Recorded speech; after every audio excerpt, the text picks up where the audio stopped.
வணக்கம். எல்லோரும் இந்நாட்டு மன்னர்களே, எல்லோரும் இந்நாட்டு மன்னர்களே. கீராவுடைய கதையை பற்றி கொஞ்ச நேரம் நம்ம பேசலாம். கீரா அப்படிங்கிற ஒரு மிகப்பெரிய சகாப்தம் இந்த கரிசல் காட்டு மக்களோட உண்மையான மண்ணின் தன்மையோட மனதை புத்தகத்தினுடைய எழுத்துக்களில் கொடுத்த ஒரு மிகப்பெரிய எழுத்தாளர். எழுத்தாளர்களுக்கு எங்கேருந்து அந்த கரு கிடைக்கும் அப்படின்னு சொல்லும் போது அந்த மண்ணில் இருந்தால் கிடைக்கும். அப்படி என்னை கவர்ந்த 2 கதைகளை என்னுடைய தோழமைகளான உங்கள் கூட அந்த கதைக்குள்ளே நம்ம பயணிக்க போகிறோம். முதல் கதை கோமதி. பேரிலேயே லட்சுமிகரமாக இருக்கு இல்லையா? அந்த கோமதி கதையில் ஒரு மிகப்பெரிய ஒரு திருப்புமுனை அமைச்சு அன்னைக்கு இருக்கக்கூடிய சூழ்நிலையில் ஏறத்தாழ இன்னையிலேருந்து 35 வருஷத்துக்கு முன்னாடி எழுத்தாளர் இந்த விஷயத்தை தொட்டு எழுத முடியுமா அப்படின்னு எல்லாரையும் வியக்க வச்ச ஒரு கதை. கதை இவ்வாறாக துவங்குது. செட்டியார்னு ஒரு ஊரில் ஒருத்தர், இந்த கரிசகாட்டில் செட்டியார் இருந்தார். செட்டியாருக்கு ஒரு ஆசை, தனக்கு ஒரு ஆண் பிள்ளை வேணும்னு. ஆனால் பார்த்துக்கிட்டே இருக்காரு. 6 பிள்ளைகளும் பெண் பிள்ளைகளாக பிறக்குது. 7வது பெண் பிள்ளை, 8வதாக அந்த குடும்பத்தில் ஒரு ஆம்பளை பிறக்கிறான். சாதாரணமாக ஒரு தங்கச்சி 2 தங்கச்சி இருந்தாலே படாத பாடு படுத்துவாங்க. ஒரு அக்கா இருந்தால் வேலை சொல்லியே சாகடிச்சிருவாங்க. இது அக்கா தம்பி கூட பிறந்த ஒரு ஆணுக்கு தான் தெரியும் அங்கே கூட இருக்கிறது எவ்வளோ கஷ்டம் அப்படின்னு. ஆனால் நம்முடைய கதாநாயகன் என்ன அப்படின்னா 7 அக்கா தங்கச்சியோட பிறக்கக்கூடிய, அதான் இவர் தான் கடைக்குட்டி. அப்படின்னா பாசம் எவ்வளோ கொட்டி கொட்டி அந்த குடும்பம் வளர்த்துருக்கும் அப்படின்னு சொல்லி யோசிச்சு பாருங்க. இவர் 8வதாக பிறந்ததுனால இவங்களுக்கு பெண் பிள்ளைகளாக வேறு போயிட்டாங்க. அவன் தான் பார்த்துக்கணும். சரி, அப்படின்னா அரசன், கோமதி அப்படின்னு சொல்லி வைப்போம் அப்படின்னு சொல்லிட்டு கோமதிநாதன் இந்த மாதிரி செட்டியார் அந்த மகனுக்கு பேரை வைக்கிறாரு. அப்படி வைக்கும் போது இந்த 7 அக்கா தங்கைகளோட பிறந்த இந்த நபர் என்ன செய்கிறார் அப்படின்னா தன்னுடைய வாழ்க்கை கொஞ்சம் வளர்ந்துக்கிட்டே வர்றாரு. அக்காவோட பாசத்தில் வளர்ந்தனால என்னவோ தெரியல, அக்காங்கள் மாதிரியே தன்னுடைய உருவத்தையும் மாற்றிக்கொள்ள ஆரம்பிச்சார். அது சின்ன வயசில் எப்படி ஒரு அம்மாவுக்கு பெண் பிள்ளை இருக்கும்போது ஆண் பிள்ளை பேண்ட் சட்டை போட்டு அழகு பார்ப்பாங்களோ, அப்படி அந்த குடும்பத்தில் இருக்கக்கூடிய ஒரே ஆண் பிள்ளை அப்படிங்கிறதுனால பெண்கள் வேஷம் போட்டு அதே கூட்டத்தோடு சேர்ந்து ஐக்கியமாகக்கூடிய ஒரு கதாபாத்திரமாக இந்த கோமதி இருக்காங்க. அப்படிப்பட்ட சூழ்நிலையில் கோமதி ஒரு செட்டியார் இனத்தை சேர்ந்தவங்க. அப்போ அவங்களுக்கு பெண்கள் மீது அதீத ஆர்வம்.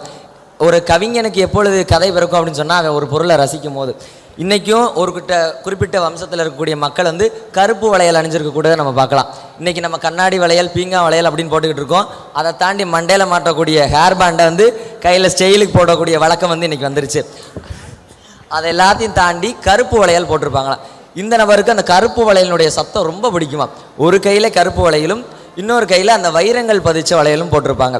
இப்படி கோமதி ஒரு கல்யாணத்துக்கு போகிறாங்க. அப்படி கல்யாணத்துக்கு போகும்போது அங்கே சரு அப்படின்னு சொல்லி ஒரு நபரை சந்திக்கிறாங்க. இந்த சரு யார் அப்படின்னா கோமதிக்கு அக்கா முறை வேணும். எப்பயுமே ஆண்களை விட பெண்கள் மற்றவங்களுக்கு கேட்காத மாதிரி புறணி பேசுவீங்க. ஒரு திரைப்படத்தில் கூட வரும், ஒருத்தருக்கு தெரிஞ்சாத ரகசியம் பெண்களுக்கு தெரிஞ்சுன்னா ரகசியமே கிடையாது, பரசியம் அப்படின்னு சொல்லுவாங்க. அப்படி அந்த கல்யாண வீட்டில் மாப்பிள்ளையிலேருந்து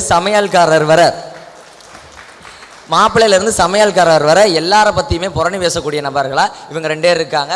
அந்த கதாபாத்திரம் அந்த பட்டு ஆடையினுடைய வாசனை, அவங்க வைக்கக்கூடிய பூவினுடைய வாசனை, இது எல்லாத்தையும் ரசிச்சுக்கிட்டே இருக்காரு. அவங்களுக்கு தெரியாமல் சில ஆண்கள் இருப்பாங்க, அதாவது அவங்களுக்கு செயின் போடணும், நகை போடணும் அப்படின்னு சொல்லி ஆசை இருக்கும். அப்படிப்பட்ட ஆசைகளோட இந்த நபர் வளரும்போது அங்கே ரகுபதி செட்டியார்னு சொல்லிட்டு மாப்பிள்ளை வீட்டிலேருந்து ஒரு பையன் வரான். அந்த ரகுபதி செட்டியாரை பார்த்தோன்னே நம்மால் ஏற்கனவே ஒரு பெண் குணத்தை வச்சு கொண்டு வளர்ந்துக்கிட்டு இருக்காரு இல்லையா? பெண்கள் கூடவே இருந்ததுனால பெண் குணத்தை வச்சு வளர்ந்தார்.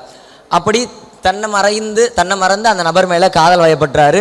இவரை மாதிரி அந்த ஊரில் யாருமே சமையல் செய்ய முடியாது. அந்த குடும்பத்திலே சரி 7 அக்கா தங்கையோட பிறந்திருந்தாலும் இவர் மாதிரி யாருமே சமையல் செய்ய முடியாது. அப்படி ரகுபதி செட்டியாரோட வீட்டுக்கு இவர் சமையல்காரர் வேலைக்கு போகிறாரு. சமையல்காரர் வேலைக்கு போனவருக்கு ஒரு திரைப்படத்தை இந்த சமைச்ச கைக்கு தங்க வளையல் போடணுன்ற மாதிரி அந்த கையை முத்தமிட்டு அந்த நபர் ரகுபதி அப்படிங்கிறவர் முத்தம் கொடுக்குறாரு. அப்படி கொடுத்த சூழ்நிலை இவருக்கு ரொம்ப வெக்கமாயிருச்சு. ஏன்னா உடல் அளவில் மட்டும்தான் அவர் ஆணாக இருந்திருக்காரு, மனதளவில் ஒரு பெண்ணாக தான் பாவிச்சிருக்காரு. இப்படியே காலங்கள் உருண்டோடுது. சமையல் ரொம்ப அருமையாக இருக்குது. பக்கத்து வீட்டுக்கார பிள்ளைகளாம் இவர்கிட்ட சமையல் குறிப்பு கேட்டு போகிற அளவுக்கு அந்த நபர் வளர்ந்துடுறாரு. ஒரு காலகட்டத்தில் தன்னுடைய அன்பை அவர்கிட்ட சொல்ல முடியாமல் தனக்குள்ளே வச்சு தானை ஒரு பெண்ணை அலங்கரிச்சுக்கிறாரு ஒரு அறையில் உட்காந்து. எப்படி அப்படின்னா தனக்கு ஆடை பெண்ணுடைய சேலை கட்டி அந்த வளையல் வச்சுக்கிட்டு பொட்டு வச்சுக்கிட்டு தலையில் பூ வச்சுக்கிட்டு மனம் நிறைந்த மல்லிகை செண்டை வைத்தார் அப்படின்னு சொல்லி கவிஞர் அதில் இன்க்ளூட் பண்ணுவார். இன்றைக்கும் அந்த மல்லிகை செண்டுக்கு ஒரு மனம் தனியாக தானே இருக்குது. அப்படி இவர் இது பண்ணிக்கிட்டு இருக்கும் போது அந்த ரகுபதி செட்டியாரோட அக்கா இதை பார்ப்பாங்க. இதோட கதையை நிறுத்திடுவார். இந்த கதையிலேருந்து நம்ம என்ன கற்றுக்கலாம் அப்படின்னா, இன்றைக்கி திருநங்கைகள் வந்து எத்தனையோ துறையில் சாதிச்சிருக்காங்க. இன்றைக்கி மதுரையில் டிரான்ஸ் கிச்சன் அப்படின்னு சொல்லலாம். திருநங்கைகளாலே நடத்தப்படக்கூடிய சமையல் இருக்குது. லாயராக இருக்காங்க, வகுப்பாசிரியராக இருக்காங்க, பேராசிரியராக இருக்காங்க, மருத்துவத்துறை, எல்லா துறைகள்லையுமே வளர்ந்துருக்காங்க. இது இன்றைக்கி இருக்கக்கூடிய சூழ்நிலை. ஆனால் இதே இதை ஒரு 35 வருஷத்துக்கு முன்னாடி தொட்டா ஷாக் அடிக்கிற மாதிரி ஒரு கதையில் ஒரு மனிதன் கையை வைக்க முடியும் அப்படின்னா இந்த கரிசக்காட்டு எழுத்தாளரான கீராவை தவிர வேற யாராலையும் முடியாது. இரண்டாவது கதை இன்னைக்கு பல பேருக்கு பொருந்தக்கூடிய ஒரு கதை. கரிசல் காட்டில் ஒரு சம்சாரி அப்படின்னு சொல்லிட்டு. சம்சாரினா குடும்பஸ்தர் தானே அப்படின்னு சொல்லி நீங்கள் கேட்கலாம். ஆமாம், இது வந்து ஒரு சிக்கனமான குடும்பஸ்தருடைய கதையை பற்றி எழுத்தாளர் கீரா வந்து இவ்வாறாக விரிவு செய்கிறார். அவர் வந்து ரொம்ப கஞ்சமாக, எதளவு கஞ்சம் அப்படின்னா யார் வீட்டுக்கு போனாலும் சாப்பிட மாட்டார். கல்யாண வீட்டுக்கெல்லாம் போனால் கை நினச்சாதானே மொய் செய்யணும். எந்த கல்யாணத்துலையுமே எங்கே வேணால் கை நினச்சா தான் மொய் செய்யணும். ஏன்னா அப்படின்னா தான் திருப்பி வந்து நம்மளுக்கு செய்வேன். இவர் என்ன செய்வாராம், போவாராம், தட்டாப்புடான்னு எல்லாரையும் வேலை வாங்குவாராம், 4-5 வேலையை பார்த்துட்டு திருப்பி ஓடி வந்துடுவாராம், சாப்பிட மாட்டாராம். அப்படிப்பட்ட ஒரு கதாபாத்திரங்களாக இருக்கார். ஒரு சாதாரண ஒரு தொழிலாளியாக அந்த ஊருக்கு வருவார். பஞ்சமலைக்கு வர்றதான், பக்கத்து நாட்டில் இருந்து இங்கே பஞ்சமலைக்கு வந்து இவங்களோட தந்தை தாத்தா எல்லாருமே பஞ்சமலைக்கு வந்தவங்க. அப்படிப்பட்ட ஒரு நபர் எப்படி ஜமீன்தார் அளவுக்கு மாறுறாரு அப்படிங்கிறதான் கதை. அப்படி கீரா வந்து கொண்டு வரும்போது ஒரு சாதாரண பூசாரிட்ட போய் விபூதி பூசை நம்ம என்ன சொல்லுவோம், தட்டில் 10 ரூபா வைப்போம், தட்சணை அப்படின்னு சொல்லி இப்போ சொல்லிக்கிட்டு இருக்கோம். தட்சணை வைக்க மாட்டார். வெத்தலை வாக்கு ஒரு வாழைப்பழத்தை வச்சு வேலையை முடிச்சுட்டு வந்துடுவாராம். அவ்வளோ ஒரு சிக்கனம் நம்முடைய கதாநாயகன். அப்படிப்பட்ட சூழ்நிலையில் இவர் வந்து தான் கூட இருக்கக்கூடிய உழைப்பாளிகளோட உழைப்பை எப்படி சுரண்டாரு அப்படின்னு சொல்லி கீரா வந்து சொல்லுவார். கிரைய வைக்கிறது அப்படின்னு சொல்லுவோம். எல்லா ஊர்லேயுமே கிரைய வைக்கிறதுனா அடகு வைக்கிறது. அந்த பொருளை விற்க முடியாது, விற்க மனசு இருக்காது. ஆனால் பணச்சூழ்நிலை வந்து நம்மளுக்கு தேவைப்படும். அதற்காண்டி கிரைய வைக்கிற வேலையிலேருந்து ஆரம்பிக்கிறாரு நம்முடைய கதாநாயகன். கதாநாயகர் வந்து ஒரு நாயக்கர், துரைசாமி நாயக்கர் அப்படின்னு சொல்லிட்டு அந்த ஊரில் வந்து குடியேறி இருக்கார். கிரைய வைக்க வர்றவங்கட்டெல்லாம் தூக்கத்துலேயும் வட்டி போடுற மாதிரி இவர் போட்டால் வட்டி வந்து டபுள் வட்டி ட்ரிபிள் வட்டி போகிற அளவுக்கு இருக்கும். அப்படிப்பட்ட சூழ்நிலையில் தான் கூட இருக்கிறவங்களோட உழைப்பையும் திருடி அந்த கிரையத்தெல்லாம் வச்சு அவ்வளோ பழைய பணக்காரராகிறாரு. தான் கூட இருக்கிறவங்க வளர்த்துறதுக்கு வேலை பார்க்குறாரு. அதில் இந்த கதை மூலமாக கீரா என்ன சொல்ல வர்றாரு அப்படின்னா, இவ்வளவுதான் இக்கட்டான மனிதன் சூழ்நிலை இருந்தாலும் ஒரு பெர்ஃபெக்ஷனோட வாழணும் அப்படிங்கிற கதையும், அங்கே இருக்கக்கூடிய துரைசாமி நாயக்கனுடைய தோட்டத்திலேருந்து ஒரு வாழைக்காய் கூட திருடு போகாது. நம்ம வாழைத்தை வச்சோம்னா வாழை மரமே களவாண்டு போகும். இவரோட வாழைத்தொப்புலேருந்து ஒரு வாழைக்காய் கூட திருடு போகாது.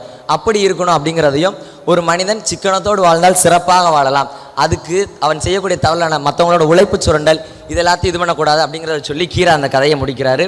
இவ்வளவு நேரம் என்னுடைய கதையும் நம்மளோட சேர்ந்து பயணிச்சிங்க என்னோட. ஆகையால் உங்கள் அனைவருக்கும் என்னுடைய நன்றியை தெரிவித்து வாய்ப்பளித்த அத்துணை உள்ளங்களுக்கும் நன்றி பாராட்டி விடைபெறுகிறேன். நன்றி, வணக்கம்.